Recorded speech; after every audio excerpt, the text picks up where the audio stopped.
Tampa's fifth time hosting the Super Bowl. Things have changed a lot since the first time in 1984 for both the Bay Area and the NFL's biggest game of the year. Gosh, lots of changes. Nightside reporter Bo Zimmer is doing some time traveling for us to show you how Tampa has grown to keep bringing back the big game.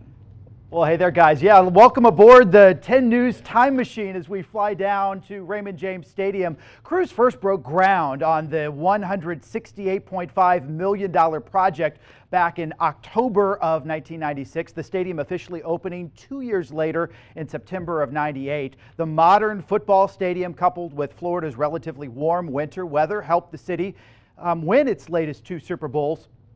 Super Bowl 35 in 2001 and Super Bowl 43 in 2009. But not long before those two games, the first ever Super Bowl in Tampa was hosted at the old Sombrero directly north in what is now the parking lot of the current stadium site. Back then, and there's the old Sky 10 there. Back then there was no Steinbrenner Field across the street. The Tampa Bay Center Mall was where One Buck Place is right now. And as we progress through some of these time-lapse satellite images, you can see how everything progresses. You see the Steinbrenner Field complex up there, the old Sombrero parking lot now. You can see the mall over here. They actually tear it down, and there's the new One Buck Place. So a lot of changes over the years.